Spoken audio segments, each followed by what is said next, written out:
Hey guys, welcome to the 20-second C programming tutorial, and in this tutorial we're going to continue looking at functions. And in the previous tutorial we built this function called printError, and this function called printError got information from the caller.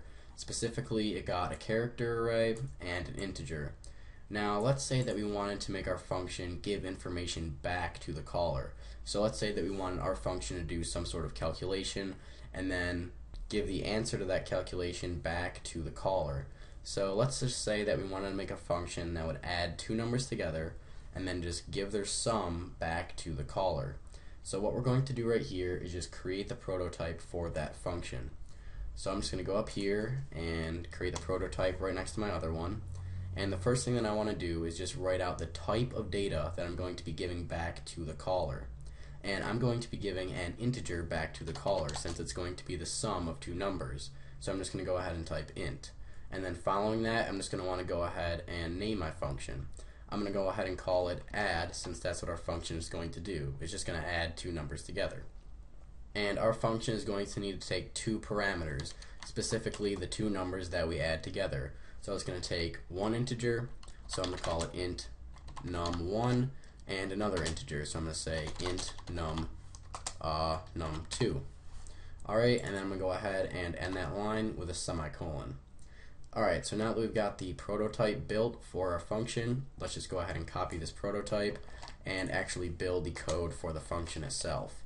So after I just go ahead and paste the prototype down here, I just need to put two curly brackets after that function, and inside of here is where we're going to want to type all the code that our function is going to do. And like I said, what we want our function to do is just add these two numbers together, num1 and num2, and give the caller back their sum. So the first thing that I'm going to do is just create an integer variable to store the sum of these two numbers. So I'm going to say int sum equals num1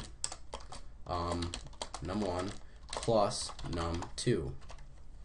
So now inside of this integer variable called sum, we have the sum of num1 and num2. Now in order to give this information back to the caller, so in order to give this sum variable back to the caller, what we have to do is something called return it. So what I'm going to do is just type the return keyword, and then following that type the information that we're going to be giving back to the caller. And we said that we're going to be giving an int or an integer back to the caller. So that's what we need to return. We need to return an integer. And we're going to be returning this integer variable called sum that holds the sum of num1 and num2. So I'm just going to say return sum. Now let's go up to this main right here and just call this add function. So I'm going to say add, and then I just need to pass through two numbers as parameters. I'm going to go ahead and add the numbers 3 and 5. And since this function returns a number, what I can do is say int I equals, and then it just goes ahead and calls this function. It goes ahead and calls this add function and sets num1 equal to 3 and sets num2 equal to 5. Then what it does is it says num1 plus num2, the value of num1 is 3, the value of num2 is 5, so it does 3 plus 5 is 8 and stores 8 in the sum variable, and then returns the value of this sum variable, which is 8.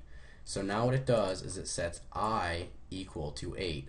So it just sets I equal to whatever is returned from this add function right here, and 8 is returned from this add function. So if we were to print out I onto the screen, we should just get 8. So I'm just going to say printf, and we just want to print out an integer variable, so modulus I, end the line right there, and we want to print out the variable I, so I'm just going to type I right there. Alright, so let's just go ahead and run this, and we should get 8 out onto our screen since the sum of 3 and 5 is 8. Yep, 8, perfect. Alright.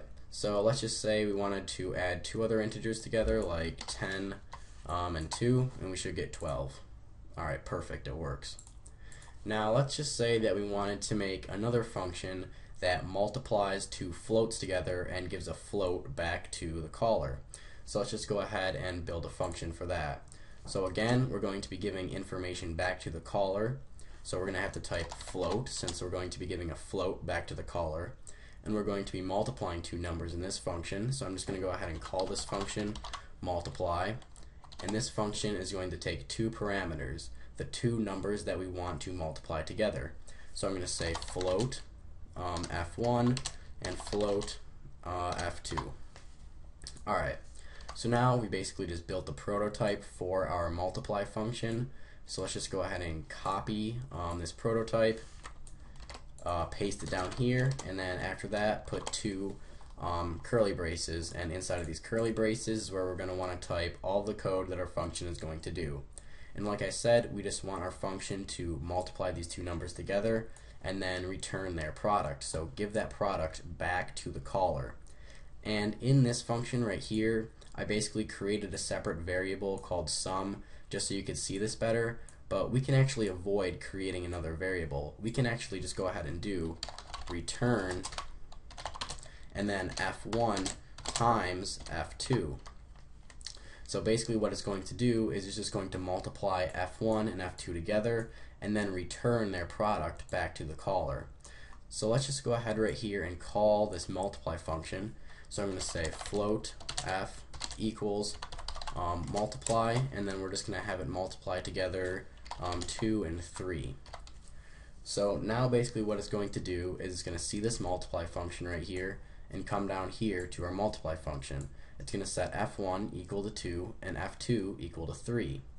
Then it's going to multiply their two values together, so multiply f1 and f2 together.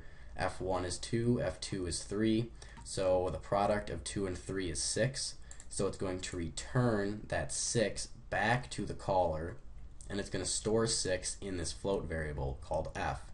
So now if I were to print out f onto the screen, this float variable, we should get 6. So I'm just going to say print f, and I'm just going to go ahead and do modulus point to f, so we're just formatting that so there's only 2 digits after that decimal point, and then we just want to print out our float variable called f. So let's just go ahead and run this, and we should get 6 out onto the screen since 2 times 3 is 6. Yep, perfect.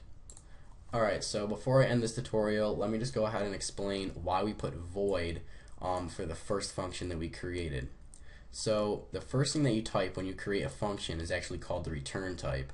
So in these two functions that we created today, we put int and float, since that was the two types of data that we returned from our functions. In our add function, we just returned the sum of our two integers that we passed through, and in our multiply function, we just returned the product of the two floats that we passed through. But for this print error function, we didn't return anything back to the caller, so we just put void right there, and that just means that no information is being returned or given back to the caller. So if you don't want your function to give any information back to the caller, you're just going to want to go ahead and make that return type right there void. Alright, so that's pretty much it for this tutorial, so see you guys.